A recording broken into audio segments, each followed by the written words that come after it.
It's my time now and I'll have fun out of our marriage. Dear listeners, today we bring the story of a woman who under a fake sense of feminism cheats on her husband and later divorces him, only to end up on the streets. Please show your support by hitting the subscribe button and share your thoughts on the story in the comments section. Let's start with the story. My wife, who recently started a new job and made some new friends, has been acting differently. These friends are quite different from our usual circle, leaning towards hardcore feminism and social justice warrior perspectives. Initially, I found it amusing, but over the last 2 months, things have taken a disturbing turn. We've been married for 11 years and have 2 kids, aged 10 and 8. Lately, my wife has been accusing me of things that seem nonsensical, attributing historical oppression to our relationship. Small gestures of love and care are suddenly turning into reasons for fights. I've tried to be patient, explaining that I haven't done anything wrong and the only thing I'm guilty of is loving her. About 5 weeks ago, my gut feeling intensified. She started coming home late without informing me, and on those nights, I couldn't reach her on the phone. She'd be distant, cold, and sometimes even drunk. The next day, she'd dismiss my concerns, calling me controlling and claiming I read too much into things. This pattern repeated a few times. I snooped in on her phone and found a thread with one of her new friends discussing how she planned to approach me about the idea of an open relationship. My suspicions about her infidelity seemed to be confirmed. She had scheduled this conversation for the 2nd of December. With the kids celebrating Christmas at their grandparents', we were supposed to join them later that day. As we sat down for breakfast, she casually brought up the topic of an open relationship, as if it were just a random thought. Fortunately, I was prepared. I had been reading advice on similar situations and had started recording. I knew from what I had read that there might not be a way to salvage the relationship at this point. My main focus became protecting myself and the kids, salvaging some pride and self-esteem. Instead of yelling or screaming, I switched to a jaw-clenched interrogation mode. It was time to gather information and understand the situation as best as possible. I can sense the tension escalating as my wife, initially confident, crumbles at the sight of my expression. I cut through the attempts to feign innocence, demanding honesty in this conversation about our relationship. If you want to talk, don't treat me like an idiot, I assert. Be honest. If you lie now, there's no point in discussing anything. You've destroyed my trust. Frustration builds as I press for the truth, sensing there's more than she initially admitted. I make it clear that honesty is non-negotiable for any meaningful conversation to take place. The ultimatum hangs in the air: be truthful, or our marriage ends. The revelation unfolds, and she confesses to 2 one-night stands and plans to sleep with a colleague, asserting her right to do so without my control. Shocked, I delve into the details, seeking names, marital statuses, protection, use anything to grasp the reality of the situation. As if that's not enough, she drops the bomb about setting me up with her friends, insinuating an open relationship, mirroring her colleague's purported situation. I have seen that friend. I would not touch that veiled creature with a barge pole, let alone my pole. The absurdity of the proposal is not lost on me, and I vehemently reject the idea. I decide to investigate further. I ask for her phone, and she provides the pattern to unlock it. Seizing an opportunity when she steps away, I lock myself in my office and run recovery software on the phone, uncovering painful evidence of her actions in the past 30 minutes. Adding another layer, I install a spying app from an online service before emerging from my office. Handing her the phone, I instruct her to leave.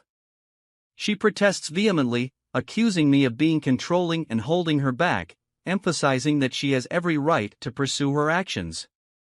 Throughout the confrontation, she displays no remorse, only defiance. Amidst her yelling, I maintain a stoic silence, refusing to engage in arguments. I pack her belongings while she circles, continuing her tirade.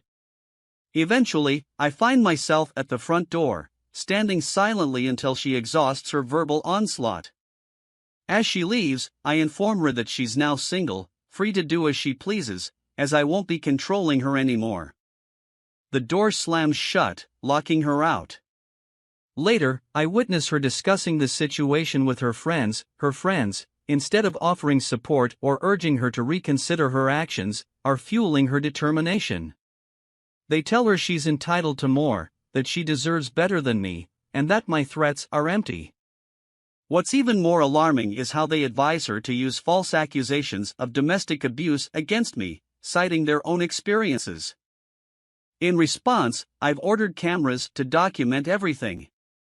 The need for such measures is unsettling, as I've never posed any threat to her. To add to the shock, she's arranging meetings with her affair partner at a hotel. I felt compelled to intervene, so I tracked down the partner's wife, informed her of the ongoing affair, and shared details about their planned encounter. The fallout was intense. The wife confronted them at the hotel, capturing my wife getting dressed on video. It was a gut-wrenching sight that left me nauseated. In the midst of this chaos, I messaged my wife, expressing my knowledge of the situation and making it clear that I want no further contact with her. It's bewildering to witness her disconnect from reality, treating our divorce as some kind of competition. I can't comprehend the delusional mindset driving her actions.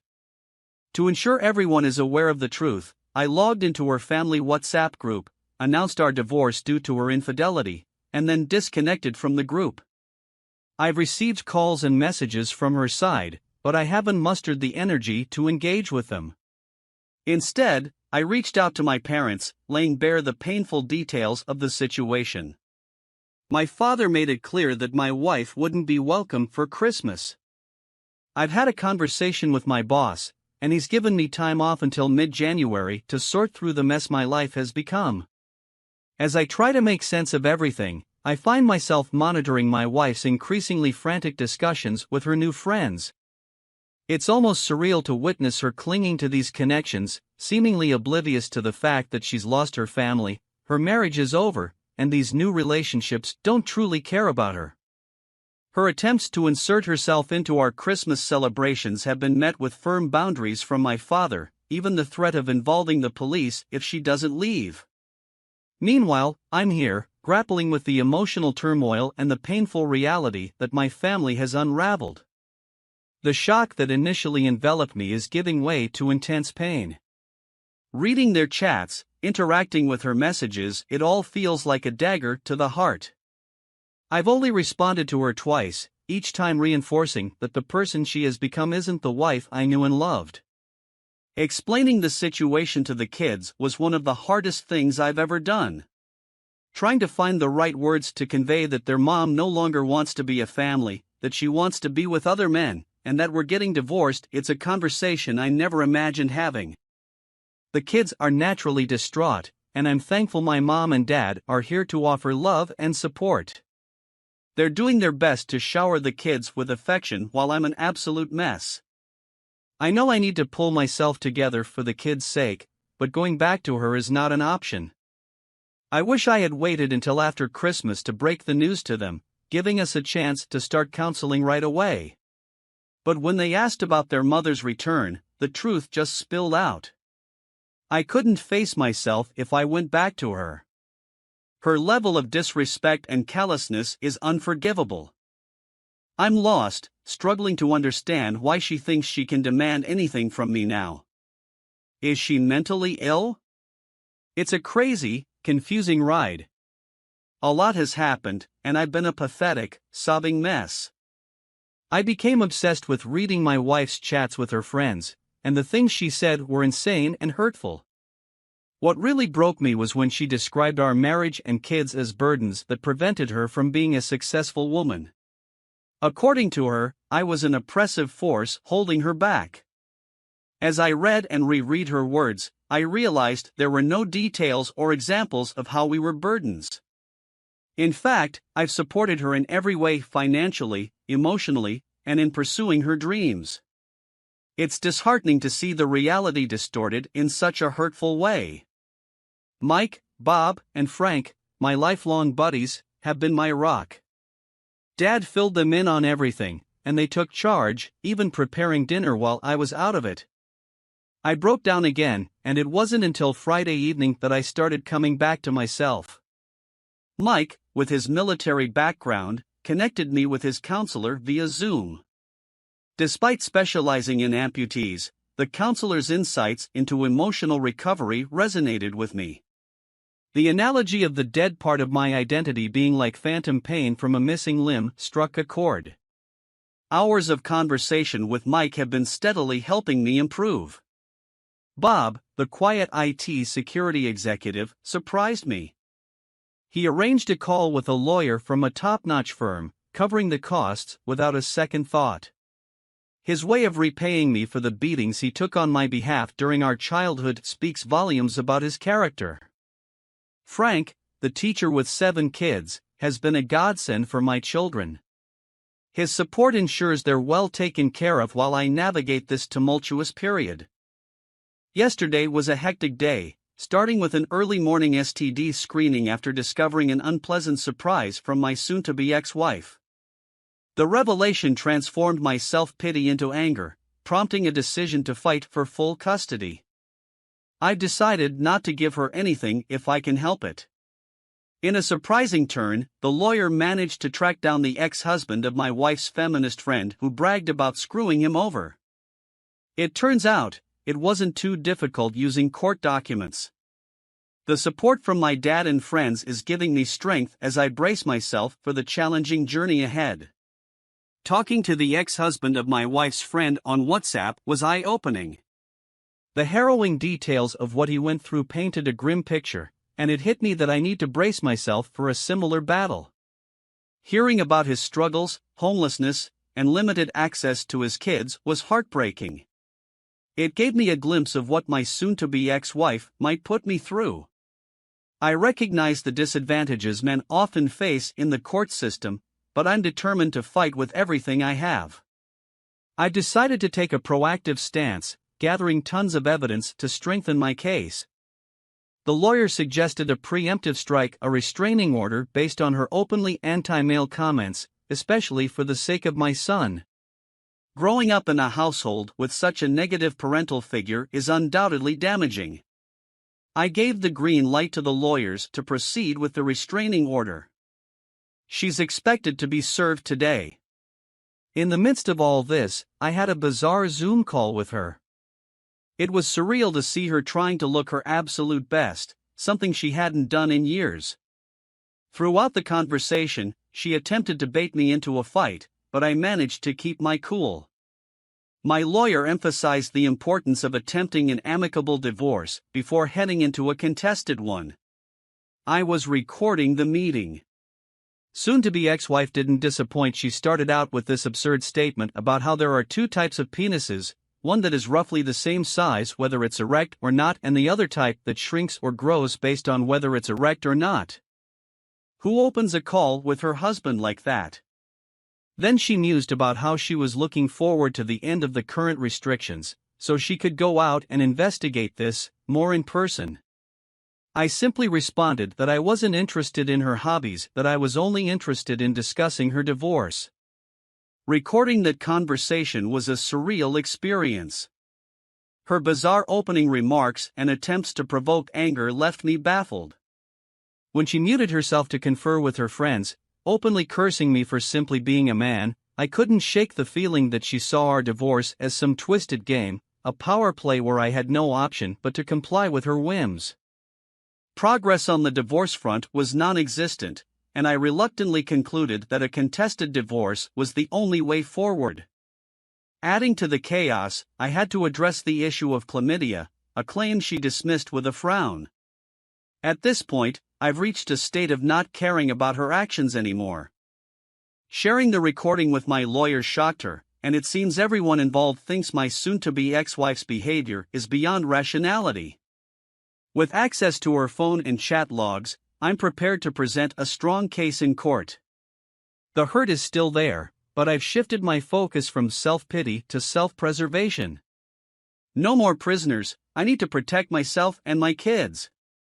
I'm confident that my children will be fine, they'll get the therapy they need. As for my soon-to-be ex-wife, she'll become a distant memory, and I'm determined to start building a new and better life for myself and my kids. My wife has completely derailed, and it feels like the entire train is burning in a ditch. I don't understand what's wrong with her. She refuses to seek help for potential mental issues and acts like everything is normal. There's no remorse or regret in her behavior, and she portrays me as unreasonable for not accepting whatever she wants. She's hardly even talked to the kids since D-Day. I'm taking the necessary steps to divorce her and move forward with separating our lives. There's no turning back at this point.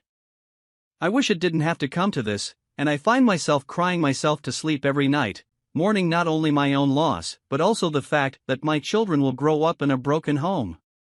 What's even more heart-wrenching is that my children no longer have a functional relationship with their mother. How do you answer a child's question like, "Why doesn't mommy want to see me anymore? Doesn't she love me?" I don't have the answer, and it's tearing me apart.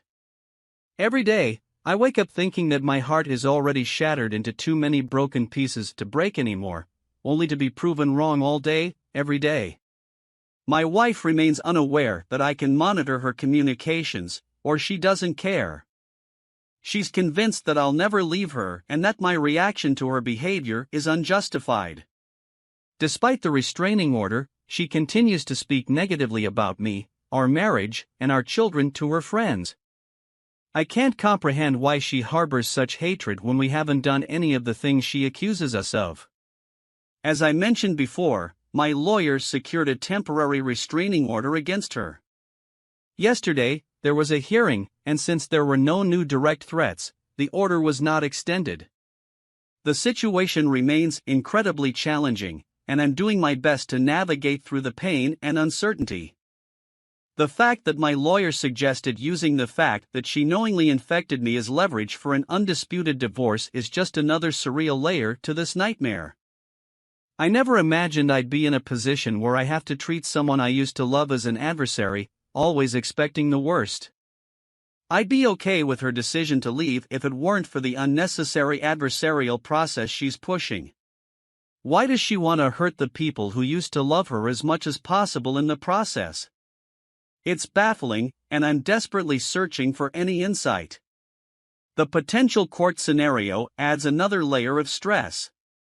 Paying a lump sum for the house, uncertainty about alimony, and the hope for custody, it's a roller coaster of emotions. My lawyer's suggestion to aim for an amicable divorce is a beacon of hope in this tumultuous situation. The involvement of the ex-husband who faced injustice in the court system is both heartbreaking and hopeful. The brokenness of the justice system, especially against fathers, is disheartening, but the potential for change with new evidence gives a glimmer of hope. The meeting with my lawyer and soon-to-be ex-wife brought its own set of bizarre circumstances. Her tardiness, the absence of her lawyer, and the presence of a harpy friend added unexpected complications. Following my lawyer's strict instructions on how to behave, I can only hope for a smoother resolution and a step towards freedom. I'll keep updating as this tumultuous journey unfolds. In the midst of this surreal meeting, my lawyer laid down some ground rules: no negative reactions to insults, respond non-confrontationally, and maintain silence if she placed her hands flat on the table. The harpy friend and my soon-to-be ex-wife arrived late, sans masks, ready to provoke and insult. Their attempts at winding me up were relentless, and my lawyer tried to steer the discussion toward the divorce, but they seemed more interested in their own jokes and insults. Their laughter at my expense was cringeworthy, and I couldn't fathom what was happening. I maintained a mostly silent presence, occasionally responding with non-committal phrases. The absurdity reached its peak when my lawyer presented the proposed settlement for an amicable divorce. Offering a generous lump sum of $60,000 for the house equity and investments, my soon-to-be ex-wife eagerly wanted to sign immediately. Her excitement, prodded by the harpy duo, overshadowed any interest in reviewing the rest of the agreement. My lawyer, sensing something was amiss, made a quick call, and suddenly, there was a flurry of activity. Identity documents were requested, and we were asked to sign copies. The meeting took an unexpected turn, leaving me bewildered by the unfolding events. After the meeting, the notary stamped the agreement, and my lawyer, practically standing on the palm of her hand, thanked my soon-to-be ex-wife and the harpy. They left in haste, leaving the copy of the agreement on the table. Once they were out of sight, my lawyer congratulated me, emphasizing the unusual nature of this negotiated divorce session. She assured me that she would send my soon-to-be ex-wife's copy after a hearing in front of the judge or if she hired legal representation. On the surface, it seemed like I might have a smoother divorce than initially anticipated. My lawyer promised to call in every favor to expedite a hearing with the judge, likely through a video call. Following advice from Reddit, I had also hired a private investigator who provided photos of my wife with two different men at different bars and going to a hotel with one of them. My soon-to-be ex-wife had signed for full custody with only a one-time payment of $60,000, and I now needed to find the money. With a plan in place and support from Bob, who offered to front the entire amount if needed, I was on the path to freedom. Despite the progress, I couldn't shake the feeling of unreality, half expecting her to pull false accusations out of her hat. Following my lawyer's advice, I maintained a low profile, paid for everything as usual, and refrained from initiating any action until the hearing. Now, all that was left was to be patient and hope for the best. After the bizarre and cringeworthy negotiation session, things took an unexpected turn. My soon-to-be ex-wife, fueled by her misguided belief that she could control the divorce process, had eagerly signed the agreement for a lump sum payment of $60,000. Little did she know that her lack of legal representation and hasty decision-making would lead to her downfall. As soon as the ink dried on the agreement, my lawyer swiftly initiated the necessary legal procedures. The hearing with the judge took place sooner than expected, and the judge approved the divorce settlement. My wife was left with only the agreed-upon lump sum, and the rest of our assets were securely in my possession. Unfortunately, the rapidity of the legal proceedings caught my soon-to-be ex-wife off guard. With no time to secure alternative living arrangements, she found herself without a home. The lump sum she had received was quickly depleted as she spent it recklessly on extravagant outings with her friends, who were more than willing to enjoy the windfall. However, the illusion of camaraderie among her friends quickly shattered. With no more financial benefit to gain from her, they dumped her unceremoniously. She had a few flings with other men, who were more than happy to play Chad and Tyrone and use only for their pump and dump sessions. Homeless, penniless, and abandoned by the friends she thought were her allies, my soon-to-be ex-wife faced the harsh reality of her choices. In a desperate attempt to salvage some semblance of control and dignity, my now ex-wife decided to make a comeback. Fueled by pride or perhaps a misguided sense of entitlement, she reached out, hoping for a reconciliation or, at the very least, a reconsideration of the divorce terms. However, her efforts were met with a resounding rejection, and the response she received was nothing short of brutal. I asked her if her research in the types of penises has been concluded. I also added by saying that if the research is complete, she can start a new profession and earn some money. The words used to rebuff her were harsh and unapologetic, reflecting the deep wounds caused by her actions. The rejection made it clear that there was no room for negotiation, and any hope of salvaging the relationship had long evaporated. In the aftermath of the tumultuous divorce proceedings, I found solace in rebuilding my life and creating a positive environment for myself and my children. The divorce, though challenging, became a catalyst for personal growth and newfound strength. With full custody of my kids, I immersed myself in creating a stable and loving home. Professional help was sought to support both myself and the children through the emotional aftermath of the divorce. Together, we navigated the healing process, fostering open communication and understanding. As time passed, wounds began to heal, and life took on a brighter hue. I focused on my career, personal development, and nurturing meaningful connections. The support of friends and family played a crucial role in this journey, providing a strong foundation for the fresh start we all deserved. Meanwhile, my ex-wife, having faced the consequences of her choices, embarked on her own path of self-discovery. The rejection from her friends and the realization of her actions prompted a period of reflection.